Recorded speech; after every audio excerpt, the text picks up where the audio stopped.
Bigfoot enthusiast. In our language, Okay. he's known as Sabe. We've lost our culture over all of these years. We don't even do a great job of teaching the next generation within the tribe. Some tribes even say, like, if you cut my hair, my spirit or medicine will fall out. Native Americans are the most misunderstood and least understood of all Americans. Who the hell are you to tell me what to think? We need to make sure that we're still here 7 generations from now. The Skinwalker is sort of like an evil shaman. Politics, religion, Bigfoot and cryptids, and UFOs. That's my thing. So, Bugs Mitchell, and I have you here today to talk about your experience as a Native American. You want to just start by giving an introduction about yourself and a specific tribe or nation that you're a member of, that you have experience with? Yeah, sure. Yeah, my name is Bugs Mitchell, and I am a enrolled member of it's a Chippewa tribe in Wisconsin. It's the Bad River Band of Lake Superior Chippewa Indians. We also go by the name of Ojibwe, and Right. so and then we have another name when we refer to ourselves, which is Anishinaabe. So it's a Oh, little okay. confusing. Right. No, well, it's very common. I've talked about this before to have like at least two names, right? Like the Dine and the Navajo, and then just based on where they got the name from. And by they, I mean like English, the Yes, English language, I guess. yes, So often it'll be a French word like the Haudenosaunee versus the Iroquois, that type of thing.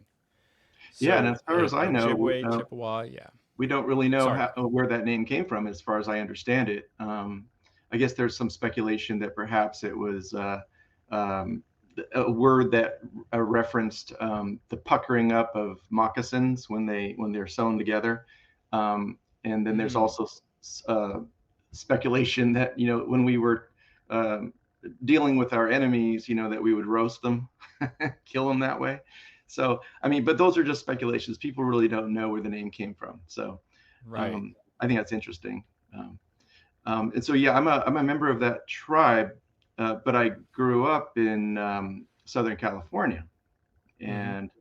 and also because I'm obviously of mixed heritage, my family had been disconnected from the tribe for many years, and it was my uncle who kind of was able to kind of bring a lot of us back to the tribe, and that's how I got back in a few years ago officially.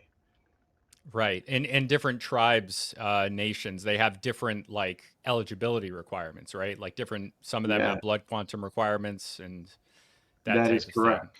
Yeah. Yeah, I think if I were Cherokee or different type of tribe, there's no way I'd actually be a part of the tribe.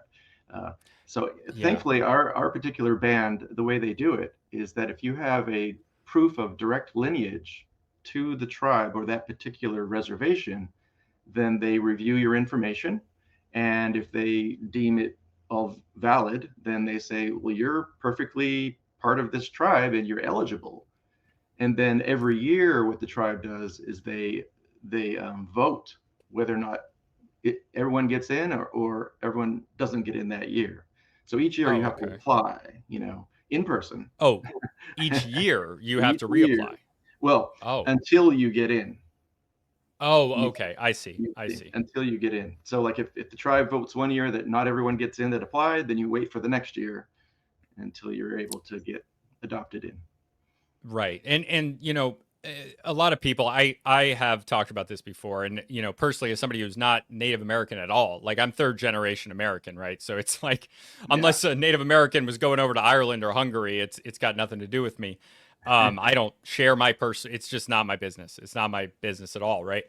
But you know, the lineage, like we have this idea in the West, which is like a remnant of like the 1800s and the nation state and things like that, of racial categories being something that is the most important. But really, that's not really true for everybody. There are different customs and cultures around the world that have different methods of determining eligibility. And so, like, I forget the tribe, but like fur traders were going into the French fur traders down the Mississippi, and it was a tribe that had matrilineal descent through the mother. So these male Frenchmen were marrying women in the Mississippi, but the children, while mixed, are 100% considered members of the tribe.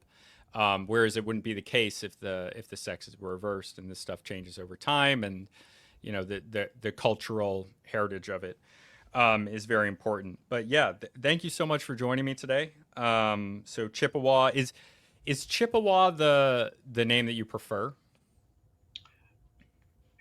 I think it was, but I'm pretty sure I've switched over to Ojibwe. Okay, I would and prefer that. okay, Ojibwe, got it. And Yeah. I've also seen that spelled Ojibwa. Yes. Yes. Yeah. Well, if you listen to the anglicized word, which is Chippewa, and then you hear it in our language, it kind of sounds similar. Ojibwa, Chippewa. You can kind of see Okay. the similarity there. It's basically the That's same. yeah. I was just before you came on, I was recording a live stream with a linguist, and we were talking about Creole and Pidgin languages. So Oh, that's cool. funny you bring that up. Um, yeah. So the Ojibwa, Ojibwe, interesting. Okay, and so when how old were you when you got back involved? I was able to get back in officially in 2016, Okay. and I don't do math well in my head. I was born in 66, so can you do the So math it's there? been 9 years, yeah, 66 Yeah, to 9 years in the past, but you were geez, about I don't do 50. math well ever. Was that 50? 50? Yeah. I was about Okay. 50, I guess. But the path back was many years. Oh, So okay. so there's a And long story there. yeah, do you want to tell it? Yeah, I mean, as a young child, in fifth grade, I remember my mother mentioning that I was part Indian, and Yeah. inside me that inspired a very strong emotion. And I was like, I really wanted to know more about that, but she really didn't know much because she Hmm. had been disconnected from the tribe like the rest of the family.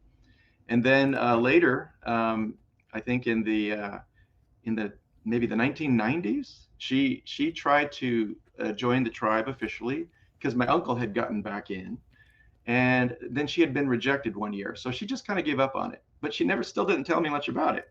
So then I realized I was part of this Bad River band of Chippewa Indians in Wisconsin. Yeah. So then a few more years went by, and now this is where it gets a little bit funny. Is that I'm a Bigfoot enthusiast, and in our language, Okay. he's known as Sabe. And Sabe. Okay. yeah, so now as a result of me getting deeper and deeper into the Bigfoot world, I realized and was told that Bigfoot was a key, um, uh, like a totem or animal creature Oh, within okay. our tribe. It was one of our 7 grandfather teachings representing honesty. And once I realized that Bigfoot was related to my heritage, then that really turned on the steam for me to get involved. So I got back with my uncle, got with my cousin who had just moved back to the reservation to live, and then I became very adamant about applying to get back into the tribe to be officially recognized. So So it was a the bit of a long process. Yeah, and so the application process, you're doing this over years. Are they looking for commitment essentially, or is it something else entirely? Oh, it's just purely birthright. Okay. I can prove lineage to the tribe. My great great grandmother, I guess, was full blooded, and so Hmm. I have evidence of my great grandfather owning land on the Bad River Reservation. He had a hotel and Oh, everything. He was a okay. businessman, and so I can prove through birth certificates and death certificates that I'm directly, his descendant. And it's basically purely on that. And as far as the tribe is concerned, anyone who is part of that is 100% member. There's no questioning whatsoever about mixed or any of that Okay. nonsense. It's just you're in or you're out because you're one of us. So do they but then the rejections, right? Like, are they just rejecting everybody that applies for some Yeah, clerical reason? it's all or Oh, okay. nothing for the approved people every year. That's how Got that it. works. So Okay. so no one gets rejected if they're a legitimate part of the tribe. Got it. Okay. Great. And so you go back there every year? or As often as I can. yeah? Yeah, I try every year, but I don't like to fly, so it's a bit of a drive. Oh, okay. Yeah. But I Yeah. was just there back in April, so it was nice. Yeah. Are there any like what do you go back for specific ceremonies? Is there anything do they have part I'm not familiar with any Native American culture in depth from that area. I know we have powwows for the Pequot and the Narragansett where I'm from, but what kind of stuff do they do for cultural events? Yeah, powwow. They have that every year in August. So I have yet to be able to get there for that. But that's definitely a big deal. But then there's a lot of things just dealing with the tribal council and the government of the tribe. My cousin is the director of education there. And so I'm, I work with her when I'm there, and I'm involved in some of the meetings and whatnot, and learning about the government and the inner workings of the tribe. Like we have a pipeline, for instance, that's going through the right straight through the reservation that was not ever approved by the people of the reservation, but the government put it through, and it's old and it's about ready to burst, and so that's a big fight that we're working on, for Right. instance. Right. But now another thing is that when I went back this last time, I wanted to get my Indian name. So in our Okay. culture, that comes from the spirit world when you're born, and the name givers, they find your name on the other side and then they confer it to the child. So, but if you're Okay. adopted in like me, I never had one. So I had to find someone that I could respectfully ask them, would you please find my name for me? And so the last time I was back there, we did that ceremony. He found my name and we went through ceremony, and now I have it. And so that ceremony, is that done by like a shaman? Um, Is it I, is he well, I don't think we considered call that? them shaman per se, but I guess maybe Okay. they're name givers, I think is a better term. Is And there like sorry, go ahead. No. oh, I was just going to say that they have visions, and Oh, okay. however they do it is that they know what your name is. That's their job. Got it. Okay. And the process is confidential. We don't like, is it hallucinogenic drugs? Is it some sort of other like mind state that's influenced by something? I know there's many ways to do that type of thing. Oh, as far as them, how they find the name, you mean? Right. Or Yeah. um, it's however they do it. I mean, I think they all have different methods, to be honest. Got it.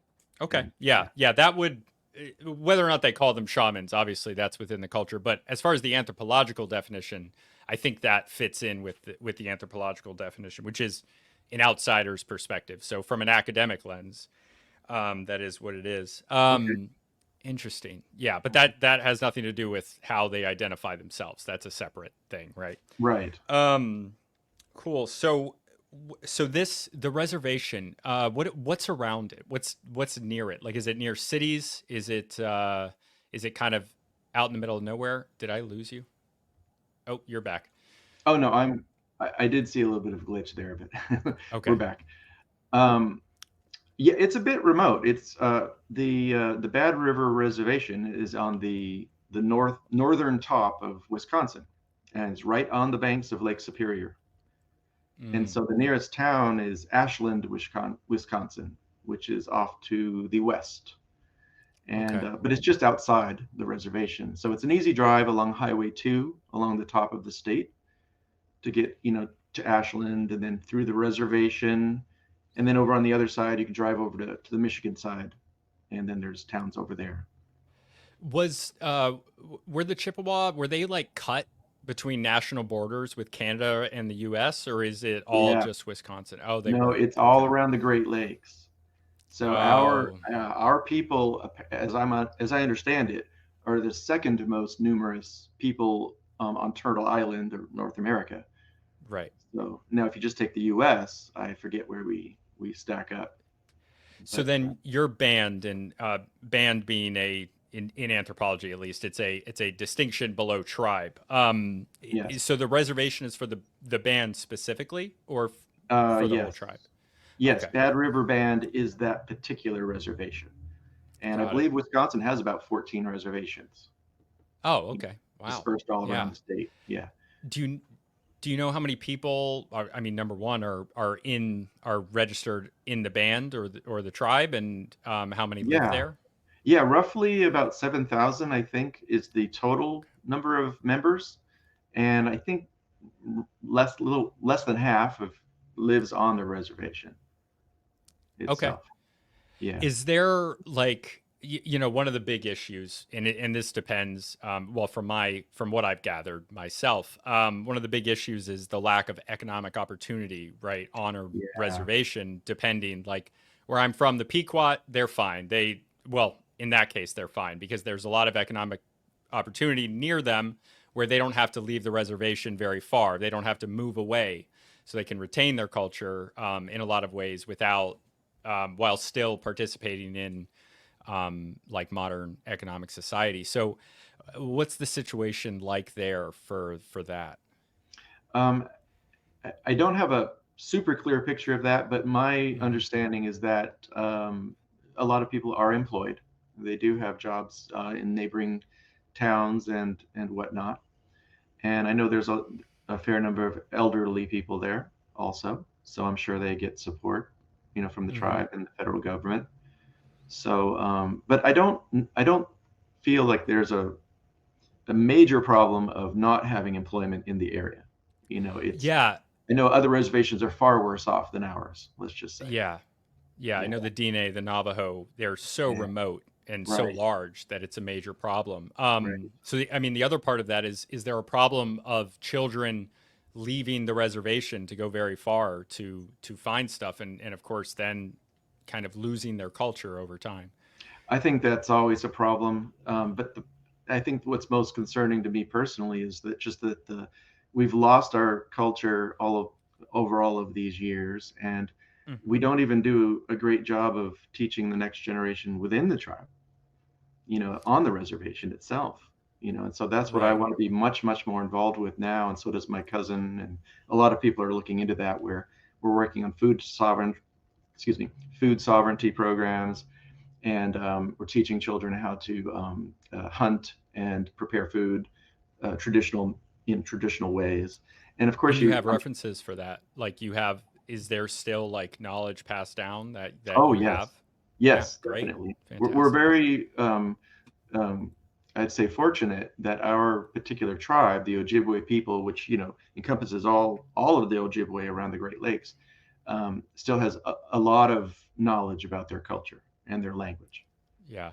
Yeah, and I So know that's not true for everybody. And of course, yeah, I've talked about the issues of federal recognition before and how, it's kind of it it's a difficult thing to ask for somebody for a tribe or a nation to have a continuity of culture to prove for federal recognition when, there were things, some of them done by the US government and early settlers that prevented that cultural continuity. So proving that for yes, federal recognition is a huge issue. But of course, the Ojibwe they do have federal recognition, so yes, that's right, that's right. yeah. So you're right. It's fortunate. What about language? Well, you mean about how well it's surviving, you mean? Or Yeah, yeah. oh, I think that we're actually going to be okay because, say, like in Minnesota, I think it's Bemidji. I don't know how to pronounce that properly, but there's a university there and there's a town that they have like dual signage, for Ojibwe and English there, and Oh, cool. there's classes, there's immersion programs. The language is alive and well, and it will survive, um, which is again very pleasing to know that, because I know so many of the tribes they most certainly are losing their languages. They'll be gone, and so there's programs to Yeah, try to record, the last few elders who know how to speak it. yeah. Um, so our language, yeah. And in fact, when I did the ceremony or was part of the ceremony this last spring, um, some of the people who attended were immersion students in the Ojibwe language program on the Bad River Reservation. And so the gentleman who gave me my name, he did the ceremony largely in Ojibwe, and so Okay. we were all there And trying to learn. all the people in that immersion program are they all Ojibwe, or are there any other Yes, non-Ojibwe people? Okay, yeah, they're all fantastic. Ojibwe. But the tribe is very That's open to other folks, coming through, that are non-Ojibwe, that cooperate with the local communities and everything. So it's Yeah, all good. most are in my experience. I know where I'm from, the Pequot, they welcome anybody to their powwows.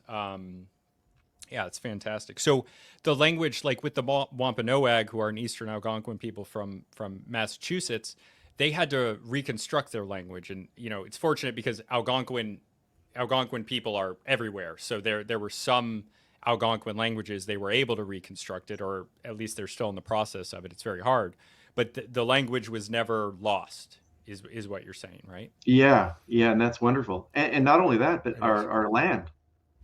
So we never lost our land, Oh, and a lot of okay. people don't realize that. And But that's due to it being so remote, essentially, likely. well, I think it was also due to a delegation of chiefs who traveled directly to Washington when we were on the verge of losing our lands and being removed Mm. forcibly, and convincing, I forget which president it was, but they met with him directly and convinced him. It's like, look, we'll cede you the land, you can have it, but allow us our reservations and allow us hunting and fishing rights so that we don't starve.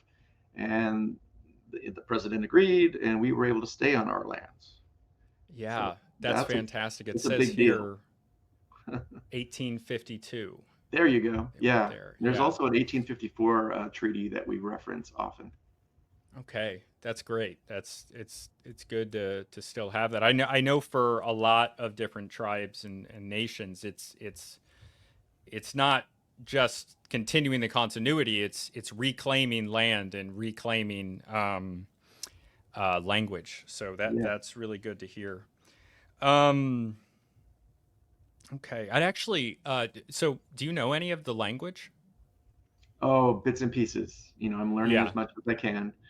Um, yeah, I mean, I know some language, vocabulary words and whatnot, but I'm very self-conscious trying to speak it I, because it's so I difficult. understand. I'm sure you do. Yeah, Yeah, yeah. I mean, I have trouble even with Spanish. I mean, I can read it and I can write it, but speaking it is very difficult for me.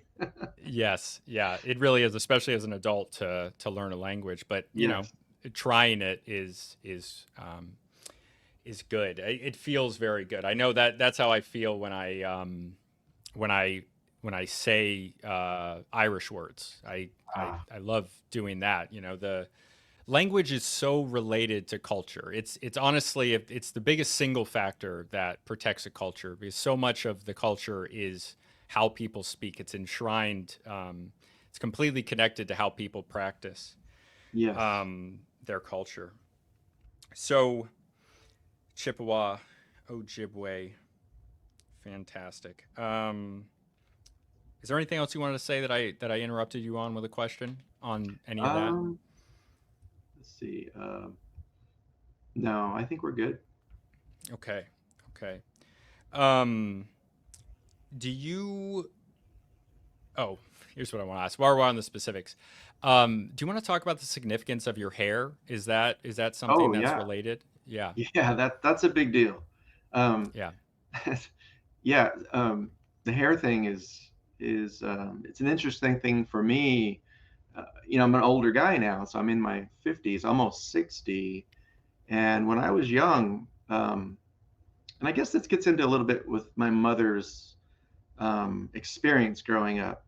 She was mixed and living Hmm. in a small town in Wisconsin, experiencing the racism of being the poor dumb Indians living on the side of town in the old circus tent by the lake kind of thing. And I know for a fact that she was dealing a lot with that because in her generation, there was a lot of racism, overt racism. Hmm.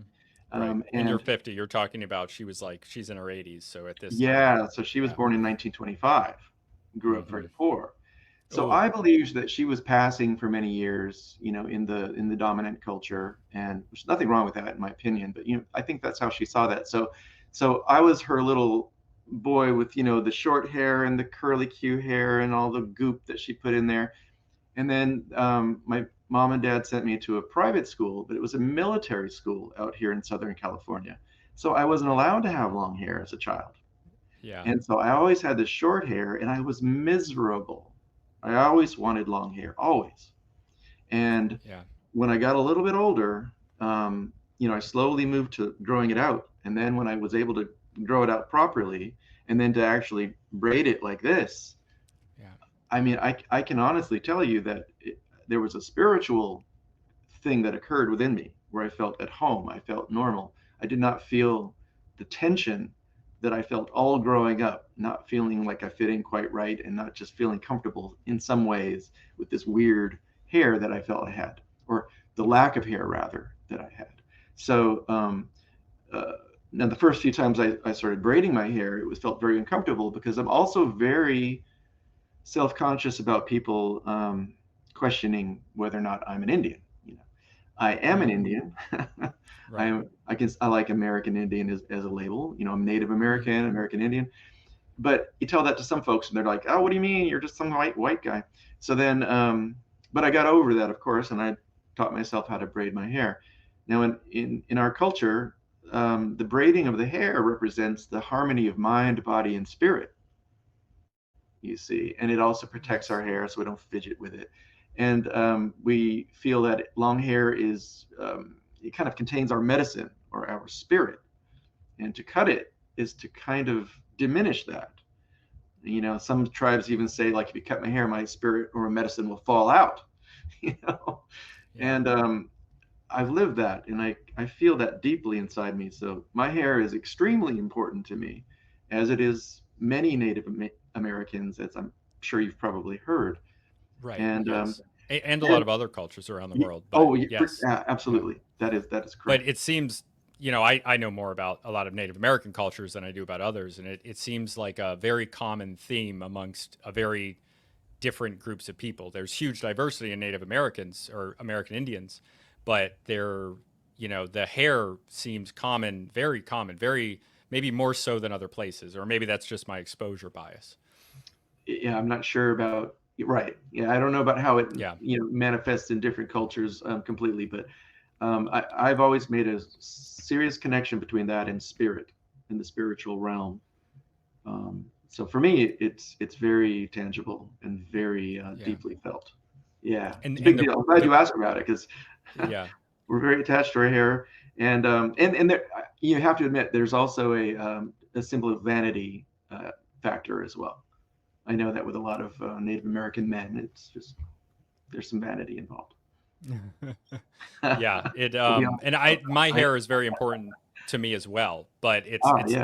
it's not a cultural thing. It's a personal thing, but it's definitely inspired by stories that I've read about, different hairstyles of not only Native Americans but also, Celts and Oh other yeah. groups around the world. Yeah, And there's some stuff.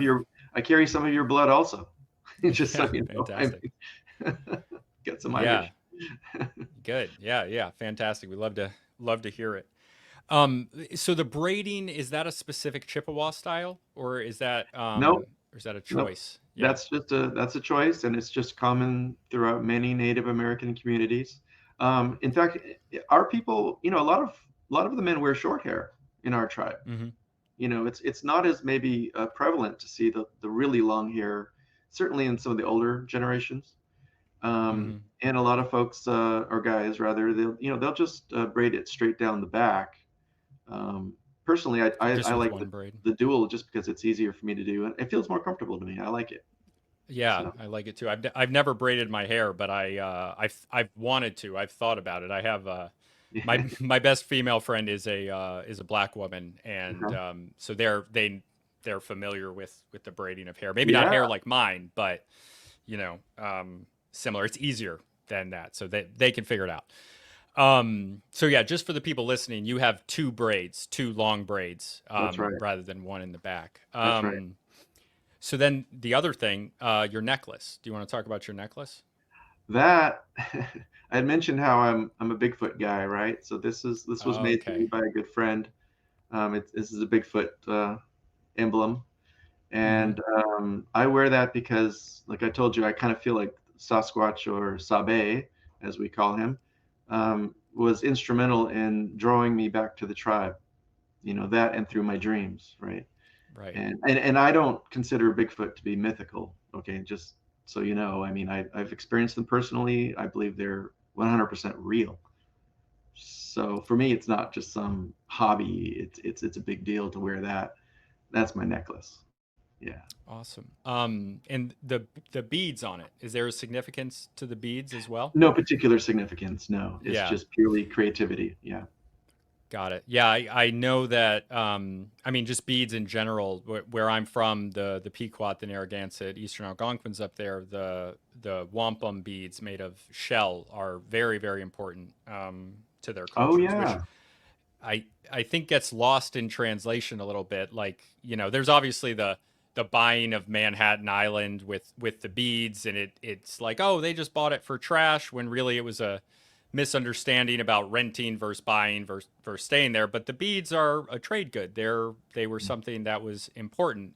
Maybe not for the Ojibwe, but I know for a lot of the eastern woodlands, they were very important, and I think into the Mississippi River Valley.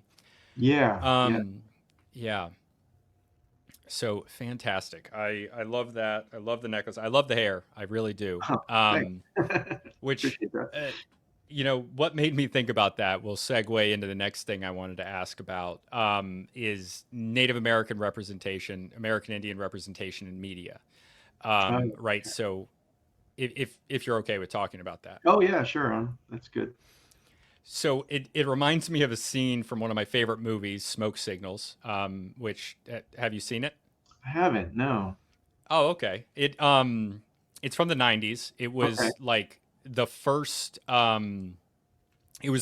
like movie with Native Americans behind the camera rather than just in front of the camera, right? So Oh. it was directed and starred American Indians.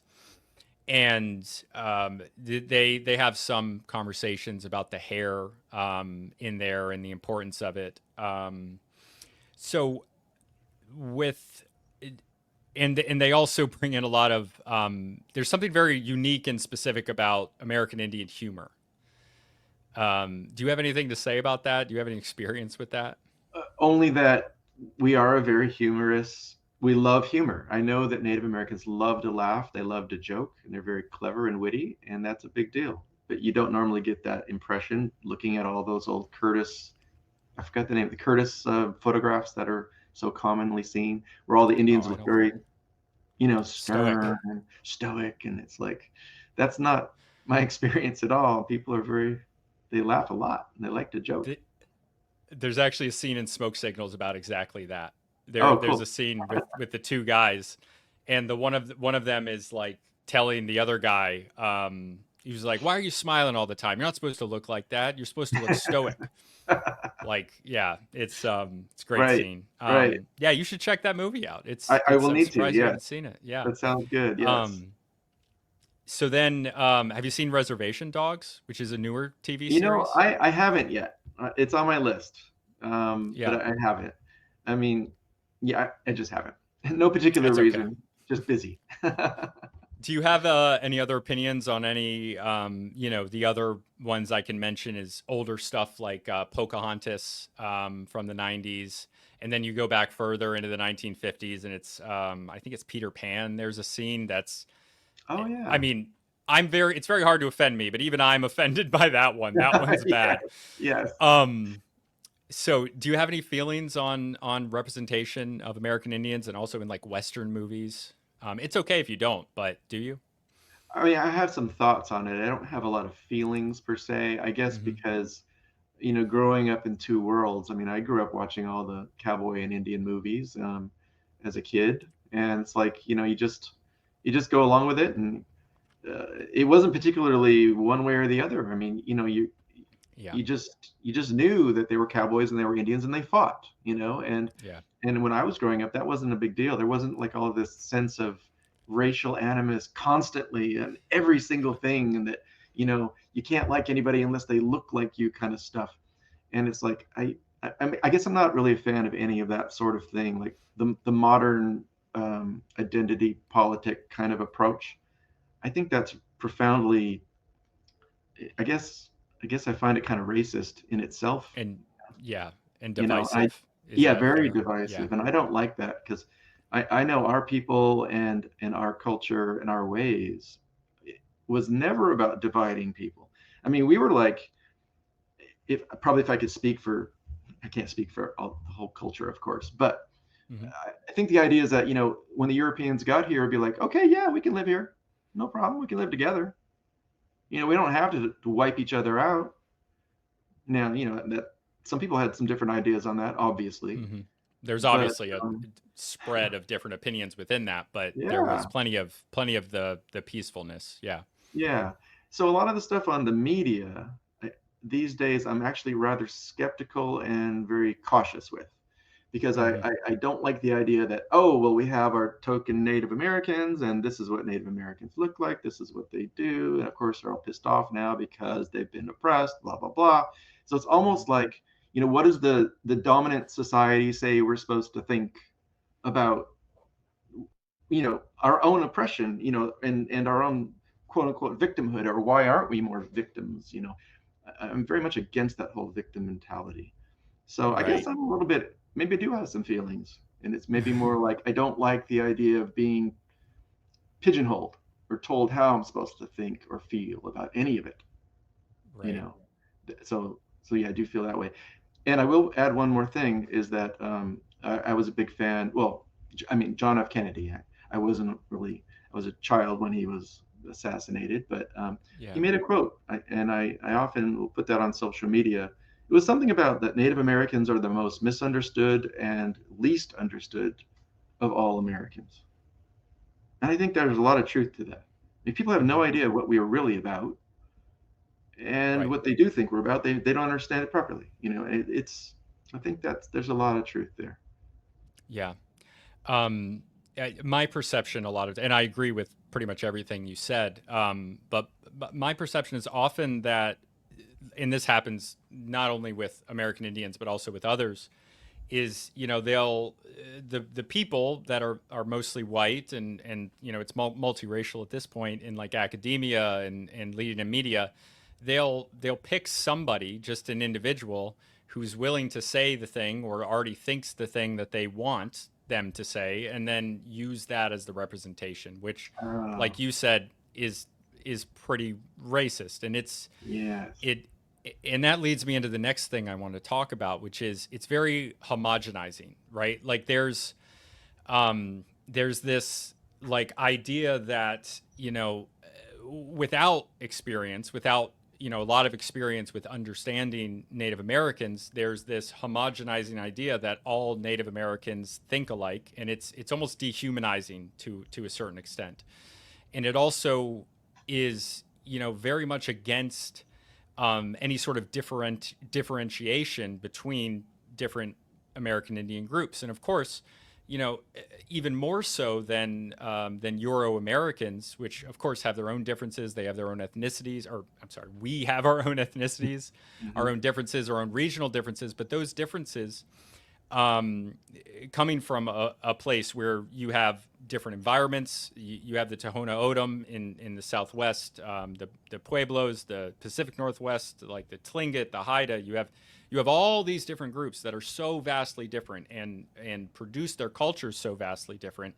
Just the idea of homogenizing all American Indians into one group, into a monolith, is insane to me. In the Hmm. same way that it's insane to do it in Africa, even in Europe, but less so in Europe because of the homogenizing forces, and in Asia, that happened over hundreds of years, that haven't had time, and never would, and never will now, because of the westward movement of European and African peoples into the Americas. Hmm. Um, and that bothers me quite a lot. That homogenization, that dehumanization. It's something that really gets at me. Yeah, yeah, good. I'm glad it should. It's a Yeah, bad thing. yeah, and that's why I have you on, because I want to talk Cool. about you as an individual, of course, right? Like, Appreciate you're an that. individual, and you can speak as one representative of your people, your tribe, and that doesn't necessarily mean much, not only about other American Indians. I mean, it means something, but it doesn't mean that every other American Indian feels the same way that you do, or even that people from your band or tribe feel same way you do. That's correct. Absolutely. So speaking of that, non-homogeneity, and this will probably be a similar answer to the thing about media, but sports teams, right? Like, how do Oh, you, yes. yeah. So how do you feel about the Redskins? The Atlanta Braves are still around, and I think it's because, the Brave is like, that's more something akin to a Viking or a pirate with the Tampa Buccaneers, that type of thing. So that's probably why they're still around. But how do you feel about the Redskins changing their name? The Redskins, the Cleveland Indians. The one that does get me, the one that I think I was offended by, was Chief Wahoo of the Cleveland Indians with the cinnamon colored face. That one's pretty Yeah, crazy. But the yeah, rest of them, yeah. how do you feel about those? For me, it all comes down to respect. And so if you just call some team the Indians, I have no problem with that whatsoever. I mean, it's perfectly fine. It's like I don't get upset about the Fighting Irish or the Celts, or Celtics rather, Boston Celtics. Mm-hmm. None of that stuff. I mean, it's ridiculous. And I know a lot of Native Americans who just think it's stupid, to make Mm-hmm. such a big deal over it. Now, sure, there's a few that do, but I mean, there's always, certain contingents, right? But for the most part, if you're not being disrespectful, then I don't see any issue with it whatsoever. Yeah, and I think that's how a lot of people feel. And unfortunately, this is one of those cases where the people that are in like the cultural positions, it's my perception that a lot of times they're the ones who are pushing. And often, again, my perception is that this comes from like left wing American politics. They push the woke position, right? That you have to get rid of this stuff because it's offensive. And Yeah. then at that point, they're speaking for everybody else, which is something that I don't Hmm. really like. Because Yeah, I I don't don't, like there's, that either. I've looked for a survey of how I've tried to figure it out, because if Native Americans, if they want the name changed, especially the local ones with teams like, the Chiefs in Oklahoma or the Redskins in Washington, if those people want to change, then okay, change it. But it Right, seems like the right. stuff it happens with like people just decide what Native Americans feel. They don't ask. Exactly. Exactly. It's Um, like, well, you're Native American, so you need to be upset by this, and you're like, well, I am not. So, and who the hell are you to tell me what to think? You know. you're And there's quite a oppressed. few You have to people. be oppressed. Yes, yeah, right, exactly. And there's a lot of people that a lot of Native groups and Indians who are like, they come out to support those types of names and mascots because they like Hmm. them, and they Right. go to the games, and they don't understand why everyone's attacking this cool, fun thing, I know. I mean, as a Irish American, I love the Fighting Irish. A lot of right? Irish Americans love Notre Dame. I love the Celtics. I'm Yeah, from New England. I love having that representation of my culture. yeah, it's all good. And the the problem is like, it's then, of course, the Washington football team changes their name to the Guardians. Like, they could have changed it to something that still includes the representation. They, like, maybe the Code Talkers is a little weird for a name, but Yeah. they could have made it as a Marine. Like, I was in the Marine Corps, so I love Oh, Code Talkers. So I okay. would have Yeah, yeah. loved for them to change the name to that. That's awesome. We'll get off of this right after this, but I also wrote an article. I shared it with you. I don't know if you read it, but with the actually, was this the Ojibwe? I don't remember, but the land of lakes, the land of lake spots. Yeah, that's right. Yes. In fact, I think I remember you when you first posted that.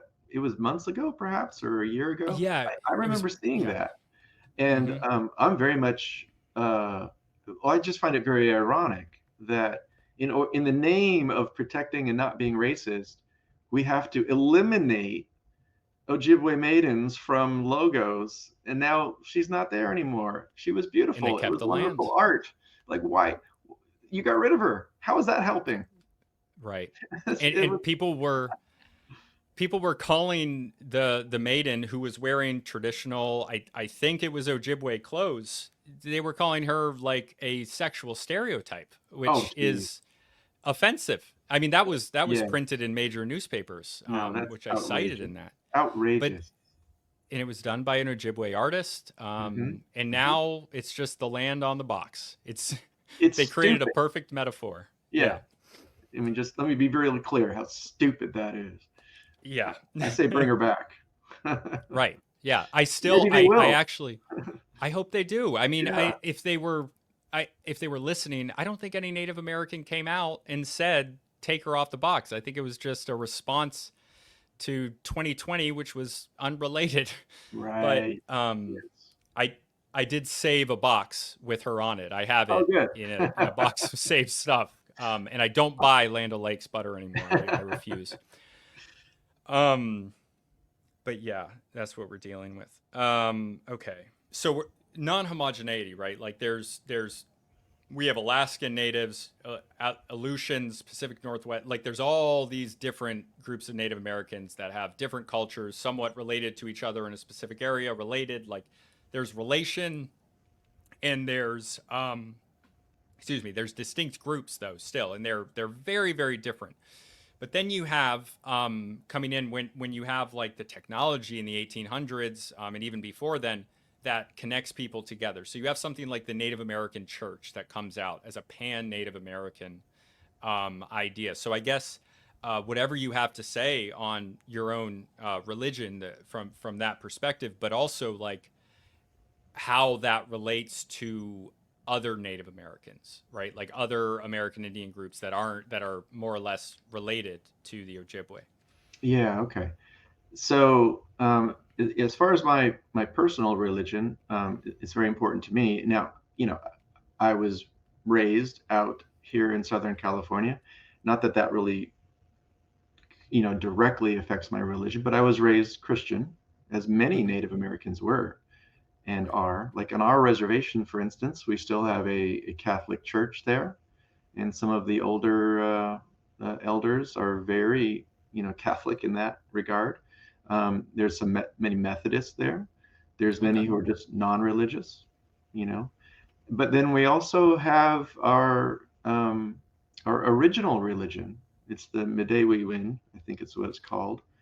Um, Midday. Mide, yeah, Midday. Mide Wiwin, Midewiwin, and that's it's the original religion of the people, if there were a religion at all, because a lot of the Ojibwe were just like many other people. They're not particularly religious, right? They Mm-hmm. just do their thing. They have their own traditions. They have their personal Right. views that they don't necessarily share with everyone, right? But the Mide stuff, the original religion, it's animist, and it's spirits everywhere, right? Spirits are in the air, the water, the trees, the rocks. The energy is always flowing, and there's lots of tradition there, and there are groups of Ojibwe and that still practice that, and they're trying to remember those ways, and they practice it. And I think one of the things that's very ironic, I find, about our particular religion in the Bad River tribe is that some of the practitioners of the original religion aren't particularly welcome on the reservation because of some of the Christians that are on the reservation, which I Really? find a little bit funny. Yes, it's ironic Hmm. because well, obviously because of the differences of Christianity, and I guess I don't really like the word pagan, but I think that's descriptive, right? It's Yeah. um, personally, I am very much a follower of Jesus Christ, but I'm also very open about my views, and I guess I'm probably in danger of being a syncretist somewhat, and in trying to blend as much of Yeah. my original religion and heritage, with my Christian beliefs, As far as I'm which concerned, all religions are syncretist. I'm Irish Catholic. The saints are Celtic gods.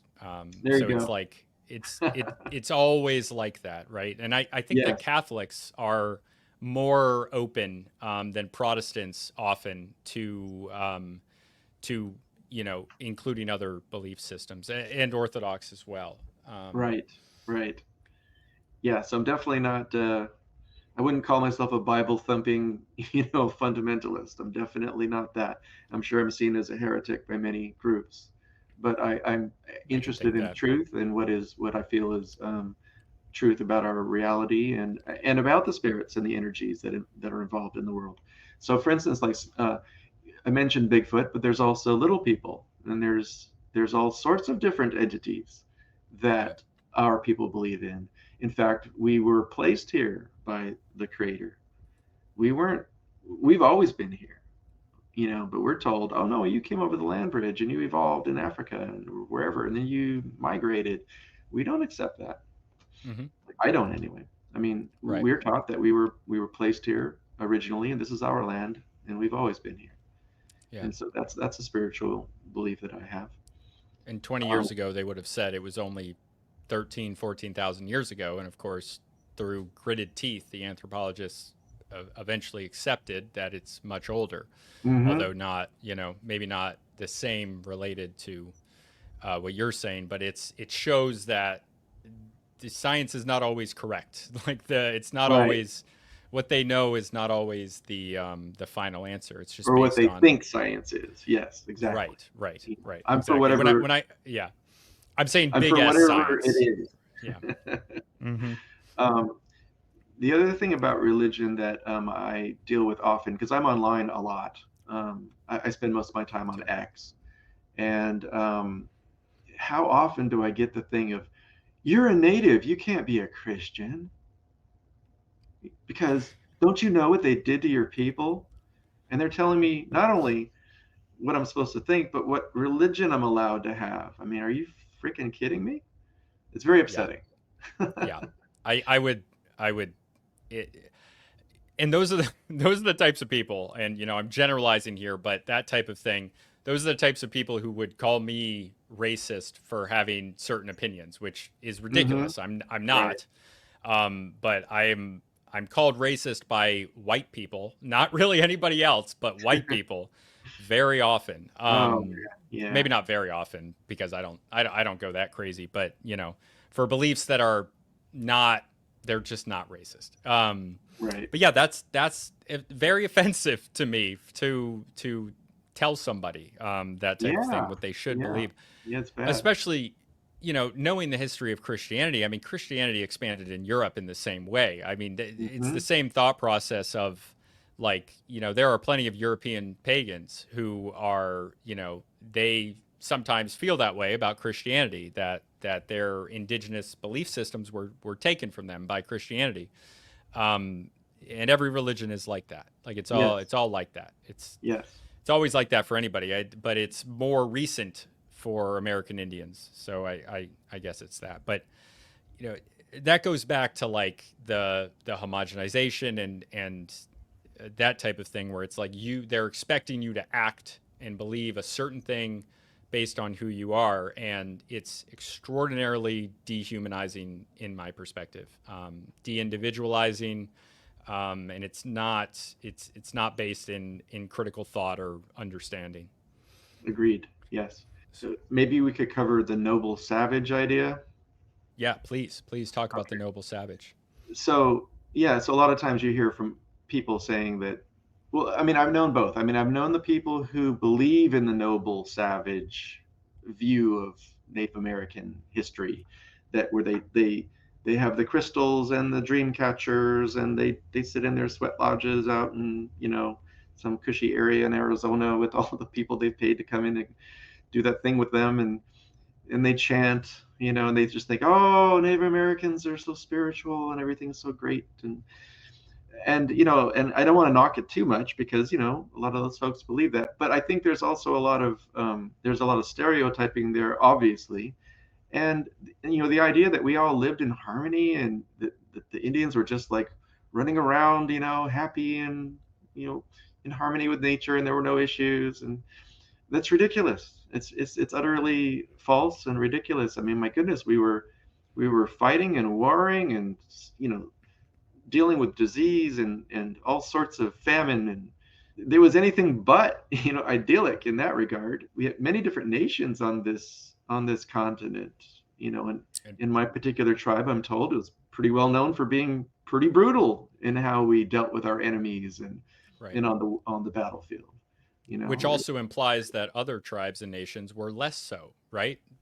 And there are well, many yeah. examples of this. Yeah, it's That's right. like there's a spectrum of belief in these different cultures. Like in a similar Yes. way, the Haudenosaunee, the Iroquois, they were considered quite warlike by their enemies in the Eastern Algonquins who were in New England.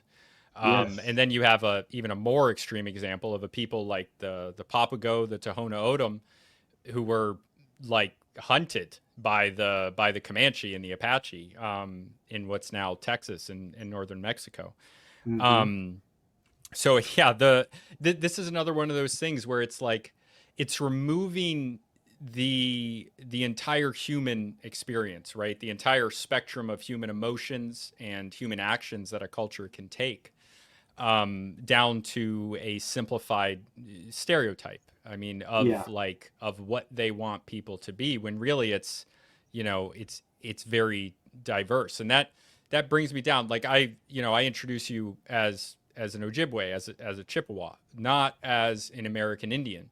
Just like and yes, American Indian as well, but like I don't describe myself as a European ethnically. I Hmm. describe myself as Irish American, Irish, There you not go. like what do I have to do with a Russian? It's Hmm. they're not the same. They're on other sides of the continent. They're not. Right. Um, but often the differences between Native American groups are not recognized. Yeah, exactly. And I don't like that. So I And mean, you'll notice obviously, I love culture. So my face. It's rather round, And when I was young, I was a little bit more, a little fatter, and I get teased endlessly about having this big round face. But if you look at our people, we don't look like the Indians on the plains. We no, have round faces. We right, don't. We're a very different group of Indians. yeah. And if So you compare that to like the Mayans, they have like noses like I do. They have like a Roman yeah, nose almost, right. right? Yeah, exactly. Yeah.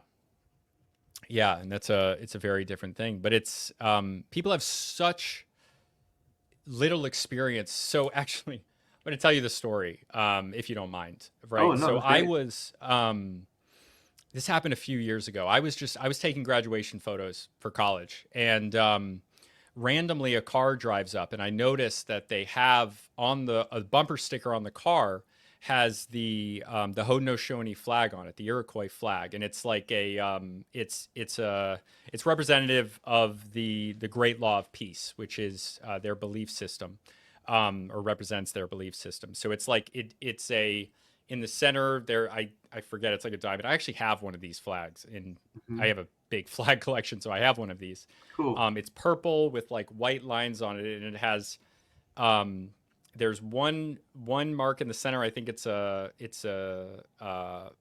some shape, and then there's squares coming off of it, and there's five of them, and it represents the five tribes, the Oneida and the other ones. I don't. They all have two names, and I don't remember all of them, but there's five of them. And then it became six over time because another tribe came up. But I noticed it. So, and I saw the guys get out of the car. So I went and talked to them. And so I started talking to them about American Indian history because that's what I'm interested in.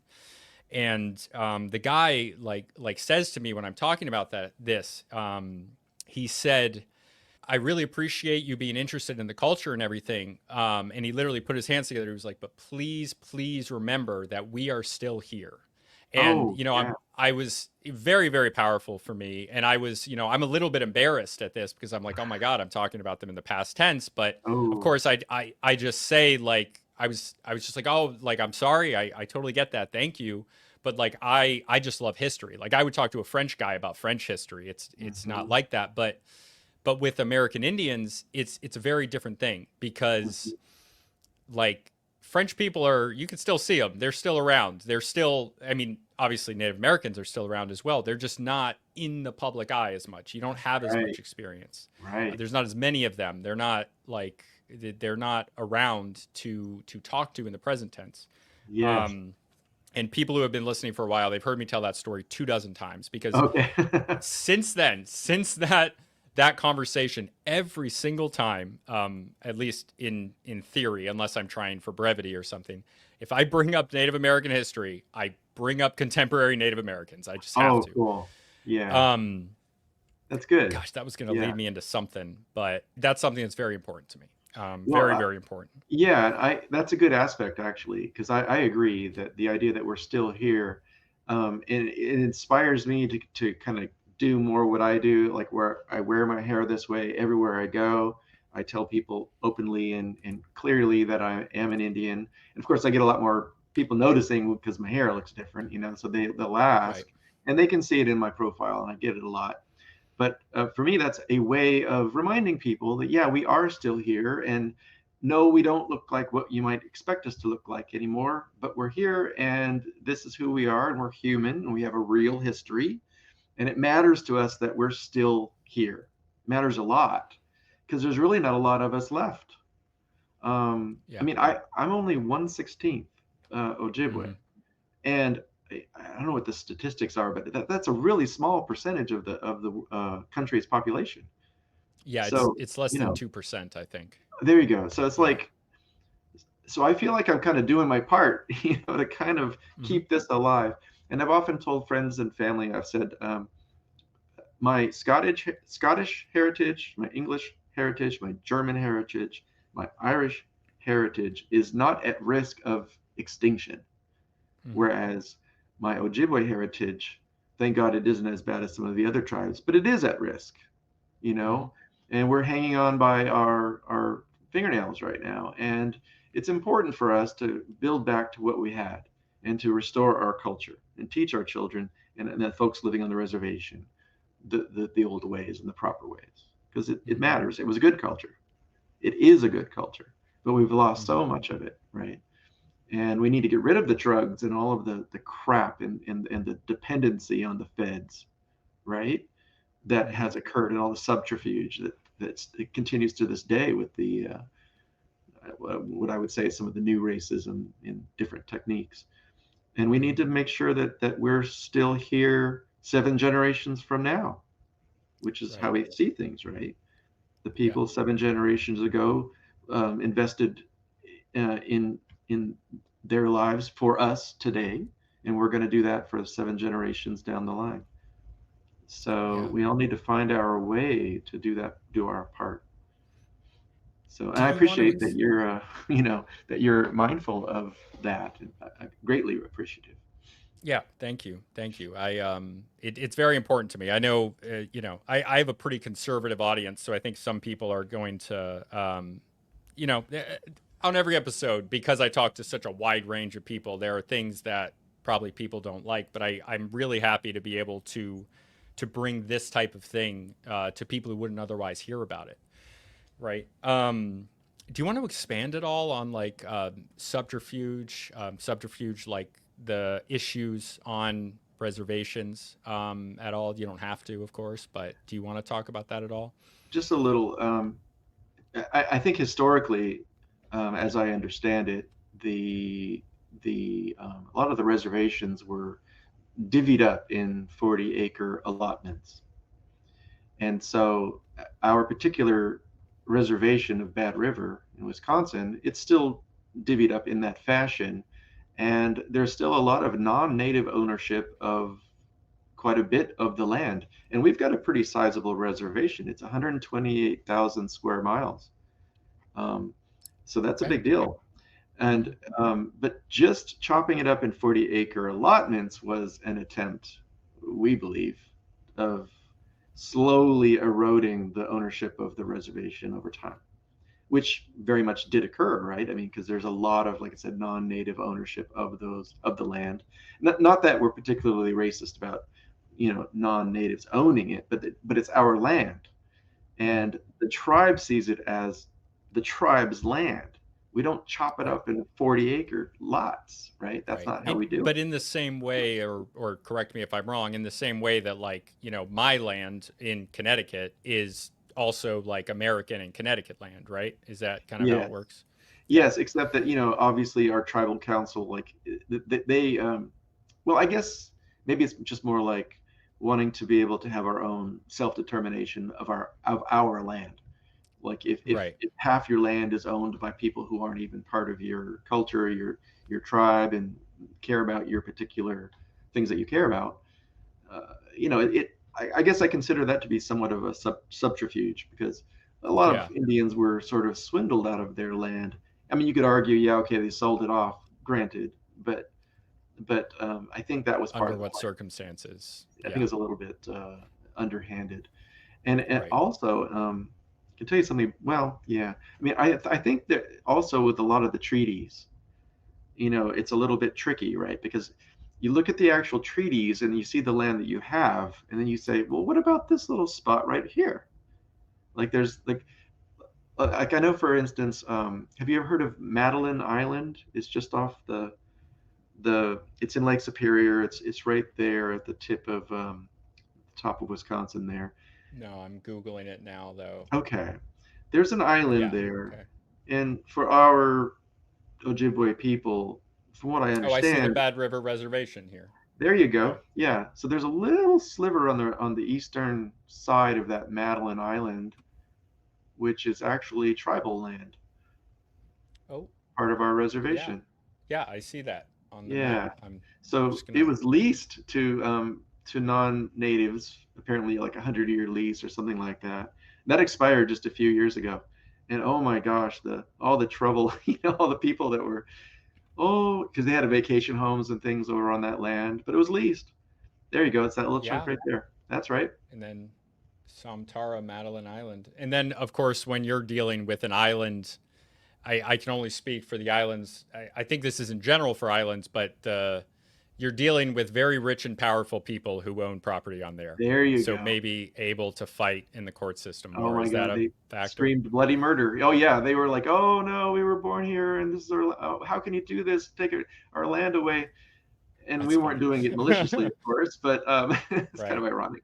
But we did get it back because it was clearly ours, and now we have it. And now those vacation homes are being renovated by the tribe, and tribal members can now go and enjoy those. They can enjoy our land, because it's our land. Um, Yeah. I mean, it's that should have been written into any. Were people not made aware when they were buying homes here that it was leased for 100 years and when it would end? I don't know. That's a great question. I have to believe it's probably in their paperwork. Um, Yeah.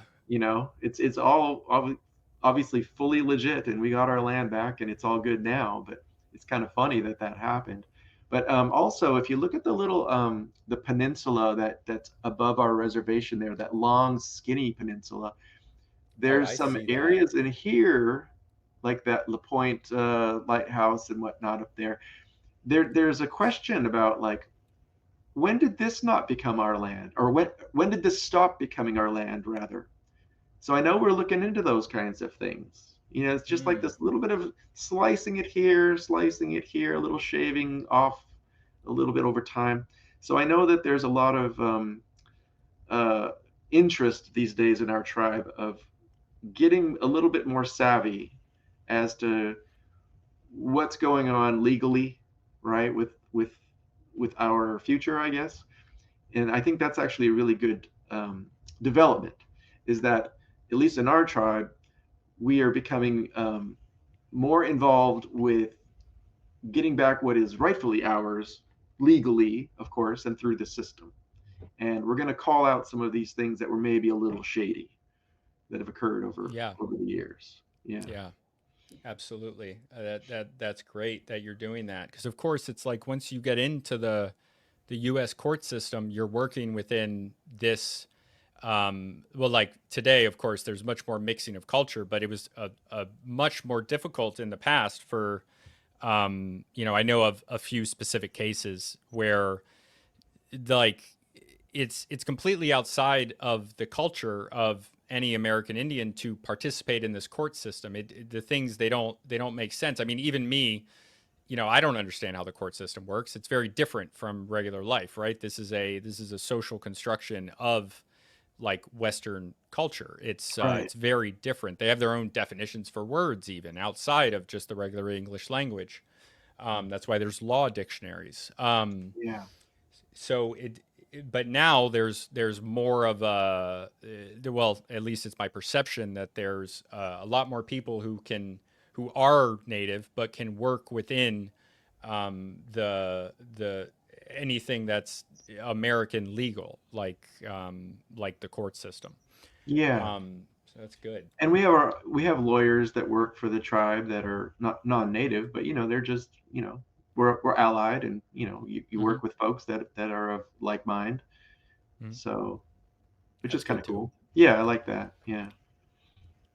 So Um, then, Go on. sorry, go ahead. No, no, go ahead. Well, I'll I was ask going to after. point out another thing that I became aware of over the years, that occurred there, is that you'll notice that Highway 2 goes right through the kind of the top of the reservation there. So, so that's a State state Highway 2. highway. And, so the state of Wisconsin maintains and manages that, which is all fine. But I heard a story that a few years back, probably quite a few years back now, when they were creating this highway, or at least when they were maintaining a certain portion of the highway, that they actually stumbled upon some remains, human remains, in one of the areas. Now, they're supposed to call that right into the tribe and have folks come out and check. But We were what just having a actually, conversation about NAGPRA live. Yeah. so what did they do? They came in a little bit on the sly and took those remains away, and now they're in the museum somewhere. Well, that is That's a not major okay. federal crime. That is You a would think, right? well, I mean, it is. It's completely illegal. I don't know how they got away with that today. Well, now this was probably quite a few years back, and maybe that Oh, okay. particular crime was a crime at the time. But what I do know is well, what? I don't know if they ever got him back, but I thought I heard that they were still in a Wisconsin museum somewhere. But you That get the whole wow. concept, though. Is like Right, that happens. Yeah. how hours, but really, when you think about that, that's pretty dehumanizing too. Because they're like, well, you find a remain of a dinosaur, okay, fine, put it in a museum. You find a remain of a actual person of a particular people whose relatives those actually are, and you're going to put that in a museum. Yeah. That's dehumanizing. And that's why we were so I was talking about NAGPRA, which is the Native American Graves Protection and Repatriation Act. I was talking about it more. I mean, I brought up the original law from the 90s. We were talking more about the changes, which you might or might not be aware of, that I view as not as good. They're now expanding it quite a bit, and they've changed the rules a lot. But as far as protecting human remains, I mean, that law needed to be made, and it's a good thing Mm, it was. okay. I was just talking about that 2 days ago. I Oh, was wow. talking Okay. about it. Yeah. Yeah, for Jay Burden. So that'll probably be out after this episode, actually. But yeah, that there's a lot of stories like that, which is why they Yeah. made that law in Okay. the 1990s, because they were taking human remains. I mean, there's even the story about W. Bush, his grandfather, apparently stealing the head of Geronimo. Now we don't know if that's Whoa. true, but yeah, have you never heard of that? No, I hadn't heard that one. Yeah, it was Wow. like for a secret society at Yale or Harvard. It was like Wow. a yeah, awful stuff. That's pretty bad. But the Department of the Interior, they say that 91.5% of the human remains that they know of were returned. Okay, that's So good to hear. it would be quite odd if they haven't been returned yet. I would be surprised to hear that. But of course, there's 8.5% in there where, with those cases, maybe there isn't anybody to claim them or something. But I would be quite surprised if there was an attempt to get them back and they weren't there. It's Oh, obviously an injustice if that yeah. happened. My understanding was that was being fought vigorously. I guess I'll have to go back and review as to whether or not that's been resolved or not. But I know that Yeah.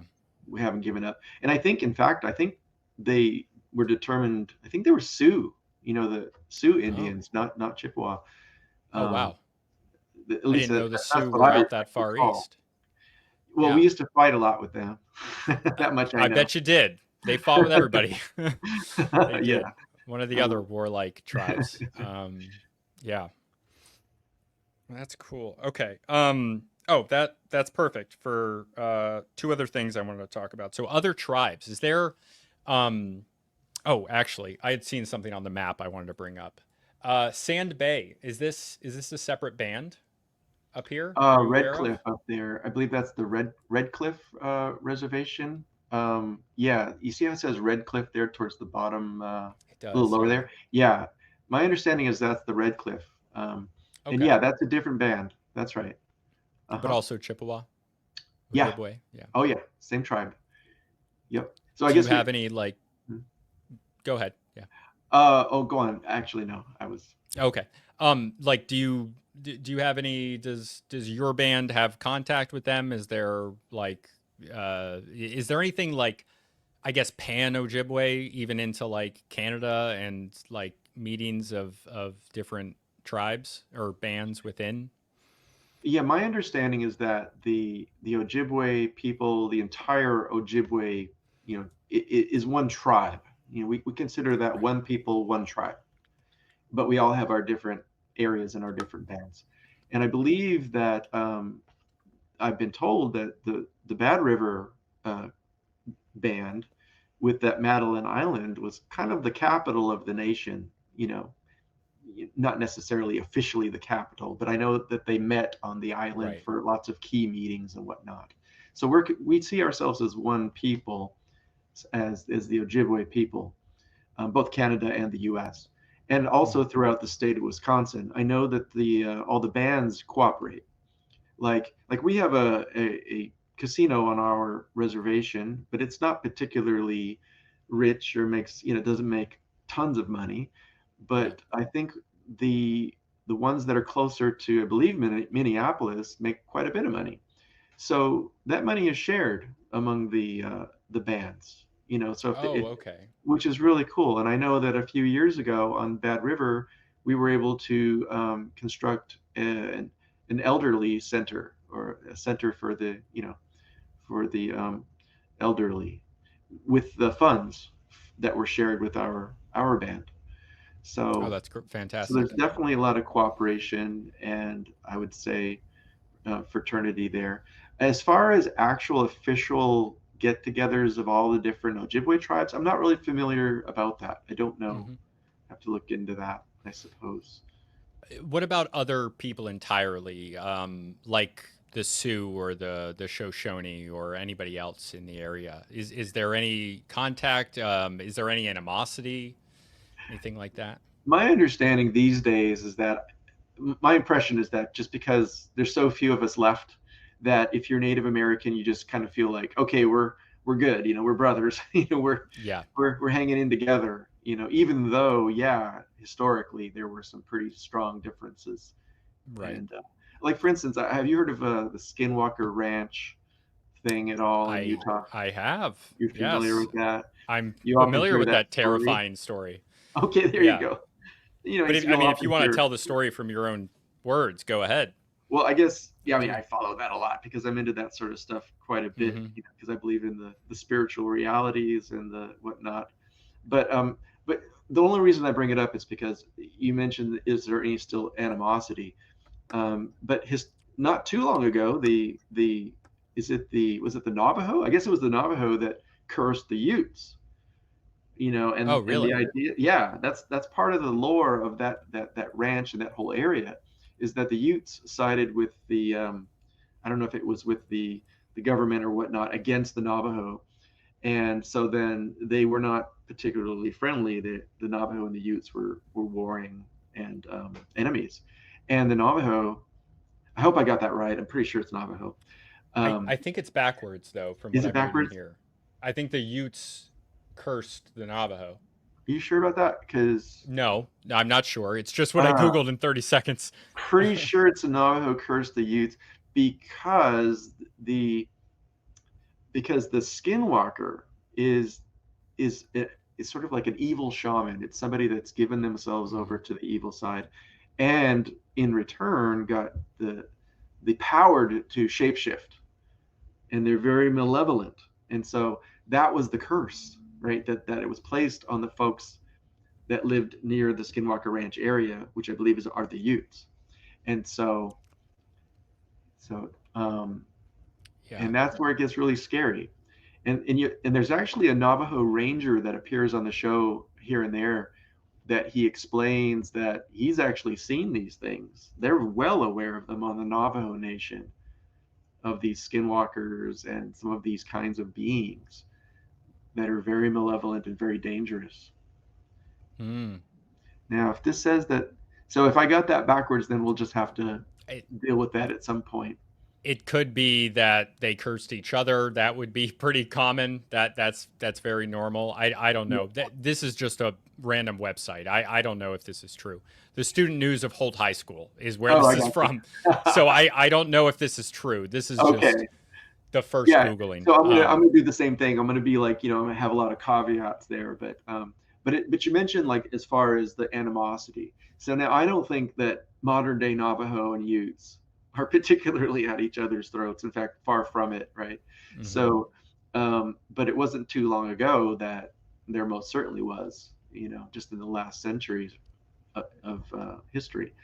So Wow, just in the last that's century. my I mean, feeling that's about that. pretty recent. Yeah. Well, yeah, I Although mean, I guess a lot of these wars would have ended in the late 1800s. yeah, So that's yeah, in the most remote places. but if some of those people were still alive, right, and Hmm. remembering from that time period, there's probably a lot of ill feelings that were still left. And if this curse is actually still a curse, well, this is an actual example of something that still persists, Yeah. you know? Yeah. So Yeah. And this is stuff that I believe in as well. So I wouldn't be caught in this place. I would not go here. that's I my just feeling. wouldn't. And a lot Yeah. of the folks there, when you watch the show, I mean, because the ranch is now owned by a property developer in Utah, and so it's not native owned. But a lot of the natives in the area, they try to get them to come on to the show and share some of their experiences and whatnot. And for many years, the elders told the Indian people in that area, don't go there, don't talk about it, don't have anything to do with that place because it's Hmm. dangerous. But now some of the Utes are starting to come out and say, well, yeah, we're willing to talk now because they could kind of trust the folks that are running the show.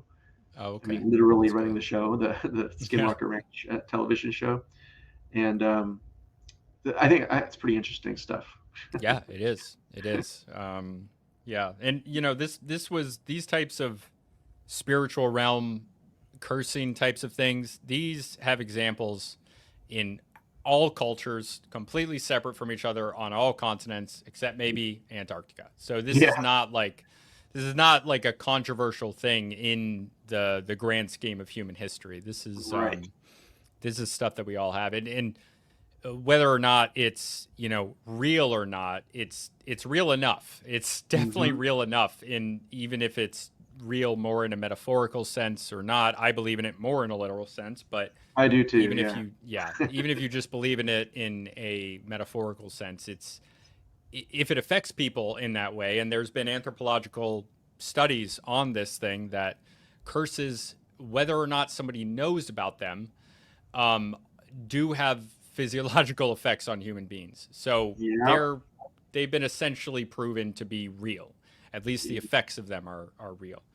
Um, yeah. So the last thing before we go, politics. Okay.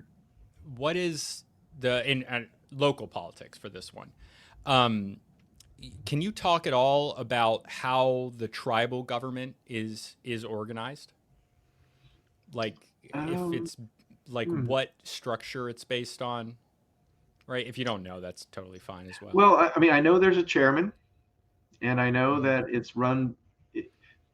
What I found kind of interesting is that as I sat in some of the meetings, the tribal meetings, is that it's run very much like a city council or even like a church. It reminded me a lot Hmm. of like a church leadership. You have the chairman, you have the elders, and then you have the officers, and they go through the normal, uh, the weekly, monthly meetings and talk about business and deal with and they take feedback from the tribal members about issues and whatnot, and they deliberate. And I know they have like they have a lawyer that's present, that's hired by the tribe, like a non-native lawyer that helps work Hmm. that. So that's my understanding of how it's run. It's actually kind of standard. It's not Okay. very. It's not like an exotic thing at all. You don't have Right. people like dancing around or anything. It's just No, very I figured there very wasn't, business but like, right? yeah. But I know like the Haudenosaunee have different like inspired by their political organization in the past with the Great Law of Peace. They have like some inspiration on that with which changes. And obviously local governments across the country are different based on how that specific area developed. Um, but yeah, that's okay. Thank you so much for joining us. Seriously, I'm sure people are going to love this. Thank Mm, you for sharing your story and your perspective. And I'm really happy to have it like the perspective of somebody not reading out of a textbook or from an article. yeah. It's Okay. that's what the show's about, right? It's Awesome. that's what I like to do. Um, so do you want to promote anything? Do you want me to share anything? Is there anything you want people to be aware of? It could be your Twitter or your writings or anything, even charities, whatever you want. Really, probably just point them to my X account. Hmm. Um, I, I'm me. I'm perfectly genuine. I'm very open. Basically, I focus on politics, religion, Bigfoot and cryptids, and UFOs, Yeah, and you're and the gonna intersection of all those things. That's my thing. That's what I do. right. So So I'll I put that link down below so people can appreciate that. see it. Yeah, But I get I'm bug sure about that it. you're gonna have people interested because there's plenty of that Oh, type of stuff in my audience. Yeah. oh, I appreciate that. Yeah, that'll be Yeah. great. And I'm always really open, love to talk to folks about stuff. Cool. Very, So if you I have any don't. questions, you know where to find them. Oh yeah, I'd be happy to chat. Cool. Anything else? No, this was great. I'm really happy I was able to participate. I appreciate you greatly. I like how Okay. you think. I like how you communicate. I feel this has been really very positive in every way. Thank you. I feel the same way. All right. Cool.